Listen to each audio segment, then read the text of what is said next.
সবাইকে নমস্কার। অনেকদিন পর আবার একটা ভিডিও নিয়ে এলাম। এটা আজকের অনলাইনের যুগে, অর্থাৎ Google pay, PhonePe, Paytm, Amazon pay, এত অনলাইন প্ল্যাটফর্মের যুগে একটা ছোট্ট ভুল নিয়ে একটা ভিডিও নিয়ে এলাম। অনেক ব্লগারদের অনেক কিছু দেখবেন, সেগুলো বিশ্বাস না করে আমি আমার অভিজ্ঞতা শেয়ার করছি।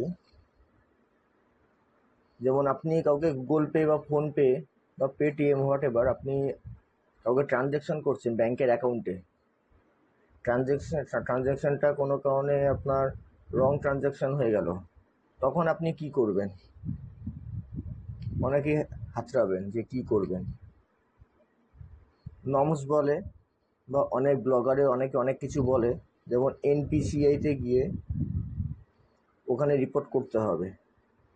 যে ব্যাংকে আপনার অ্যাকাউন্ট, সেই ব্যাংক অ্যাকাউন্টে যে ব্রাঞ্চ, সেই ব্রাঞ্চে গিয়ে ব্যাংক ম্যানেজারের সাথে সাক্ষাৎ করে তাকে একটা অফলাইন ফর্ম ভরে আসতে হবে, অথবা সেই ব্যাংকের অনলাইনে গিয়ে আপনাকে একটা কমপ্লেন লজ করতে হবে। এরকম অনেক অনেক কিছু বলে। আমি আমার বাস্তব অভিজ্ঞতা বলছি, আমি দুটোই করেছিলাম। এনপিসিআইতে জানিয়েছিলাম, ফল নীল। ব্যাংকে অনলাইন জানিয়েছিলাম, ব্যাংক থেকে একটা ডকেট নাম্বার দিল। ডকেট নাম্বার 3 দিন ধরে আমি লগ ইন করে ফলো করছি। সেখানে রিমার্কসের জায়গায় লেখা ছিল নো কমেন্টস ইয়েট। 4 দিনের মাথায় দেখলাম ওই ডকেটটাই লগ ইন হচ্ছে না। আমার 7,000 টাকা টোটাল রং ট্রানজ্যাকশন হয়েছিল। তারপরে যেই ব্যাংকে টাকাটা গিয়েছে, মানে যে ব্যাংকে টাকাটা পাঠানোর কথা ছিল, সেই ব্যাংকে আমি গিয়ে কথা বললাম, ব্যাংকের কর্মচারীর সাথে কথা বললাম, এবং আমি আমার ব্যাংকে পাসবইটা এদিকে অনলাইন আপডেট করে নিই।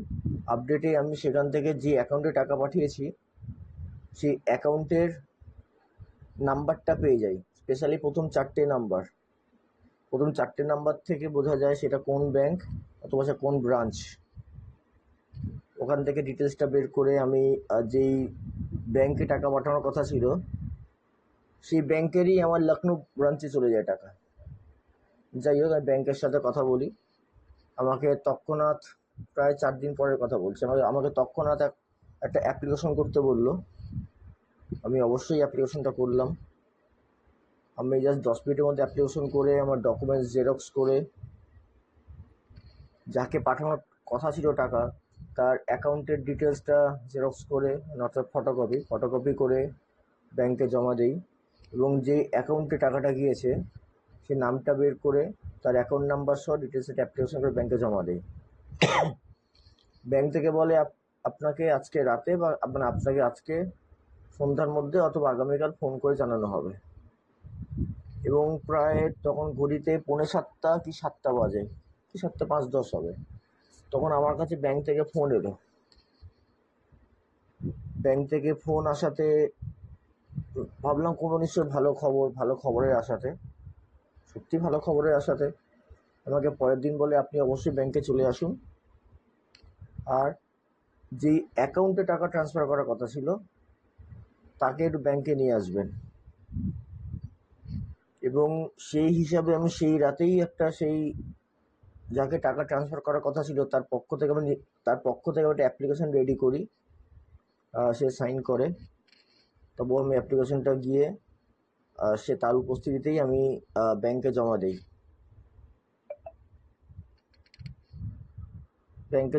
এবং ব্যাংক থেকে তার ডিটেলস নেয়, তার আধার, প্যান কার্ড ডিটেলস নেয়। ন্যাচারালি এইটা তো চাইবেই, গভর্নমেন্ট আই কার্ড তো চাইবেই। তার ব্যাংকের স্টেটমেন্ট, তার ব্যাংকের প্রথম পাসবইয়ের প্রথম পেজটা নেয়। আমি স্ক্যান করে তাকে সব ডিটেলস পাঠাই উইথ এনক্লোজার, এনক্লোজার। এবং ওনারা বলে দেন যে লখনৌ ব্রাঞ্চ থেকে খুব ফাস্ট কাজ করেছে এবং আজকেই আপনার টাকা ক্রেডিট হয়ে যাবে। এবং আমার টাকা ক্রেডিট হয় পরের দিনই। সেদিন রাতেই আমার টাকা সেই রাতে তো পরের দিনই আমার টাকা ক্রেডিট হয়ে যায়। এটা হচ্ছে রং ট্রানজ্যাকশন হলে একমাত্র উপায়। যেই ব্যাংকে টাকা ট্রানজ্যাকশন হয়েছে সেই ব্যাংকে গিয়ে কন্ট্যাক্ট করুন, অ্যাপ্লিকেশন দিন, কোন অ্যাকাউন্টে টাকা ট্রান্সফার হয়েছে, কার নামে ট্রান্সফার হয়েছে, ব্যাংকের স্টেটমেন্টটা আপডেট করে ওখান থেকে অ্যাকাউন্ট নাম্বারটা বসান, ব্যাংক থেকে টাকা রিফান্ড করবে। আমার অভিজ্ঞতা বললাম। এনপিসিআই হোক বা যে ব্যাংকে আপনার অ্যাকাউন্ট হোক, সেখানে অনলাইন জানানো, এইগুলো যা প্রসিডিওর করলে করতে পারেন, না করে করতে পারেন, দ্যাটস আপ টু ইউ। কিন্তু যে ব্যাংকে টাকা পাঠানোর কথা, যে ব্যাংকে টাকা রং ট্রানজ্যাকশন হয়েছে, সেই ব্যাংকে সবার আগে কন্ট্যাক্ট করবেন এবং সেখানে অ্যাপ্লিকেশন দেবেন আপনার গভর্নমেন্ট আই কার্ডের ফটোকপি সহ। কাজে রিলসে কে কী বলছে, কোন ব্লগে কে কী বলছে সেটা ভুলে যান, আমি আমার অভিজ্ঞতা শেয়ার করলাম এবং আশা করি পরবর্তীকালে ব্যাংকের ট্রানজ্যাকশন করার আগে অবশ্যই বারবার করে অ্যাকাউন্ট নাম্বারটা দেখে নেবেন। সাপোজ কোনো একটা অ্যাকাউন্ট নাম্বার সাপোজ কোনো একটা প্রথম 4টে ডিজিট বলছি, হয়তো 5669 আছে, আপনি 5669 না করে 5696 করে এলেন। আইএফসি কোড যেহেতু একই ব্যাংক, আপনার 5696 করার জন্য হয়তো টাকাটা অন্য ব্রাঞ্চে চলে গেল, অন্য রাজ্যের ব্রাঞ্চে চলে গেল, পার্টিকুলার যেখানে পাঠানোর কথা সেখানে না গিয়ে। সো বারবার করে এটাকে একটু চেক করবেন, রিচেক করবেন, তারপর টাকা পাঠান। যাই হোক, আমি অভিজ্ঞতা শেয়ার করলাম, আশা করি এর থেকে আপনারা উপকৃত হবেন। এবং আমাদের যে ব্যাংকে টাকা পাঠানোর কথা ছিল, অর্থাৎ ইউনিয়ন ব্যাংকের সমস্ত স্টাফদের এবং পার্টিকুলার সেই কর্মচারী যিনি সহযোগিতা করেছেন, তাকে একান্ত ধন্যবাদ। এবং তিনি যেভাবে স্কিলফুলি জিনিসটাকে হ্যান্ডেল করে জিনিসটা টাকা রিফান্ড করেছেন, অবশ্যই ধন্যবাদ। যা সবাই সাবধানে থাকবেন। শুভরাত্রি। জয় হিন্দ। ভারত মাতা কি জয়। নমস্কার।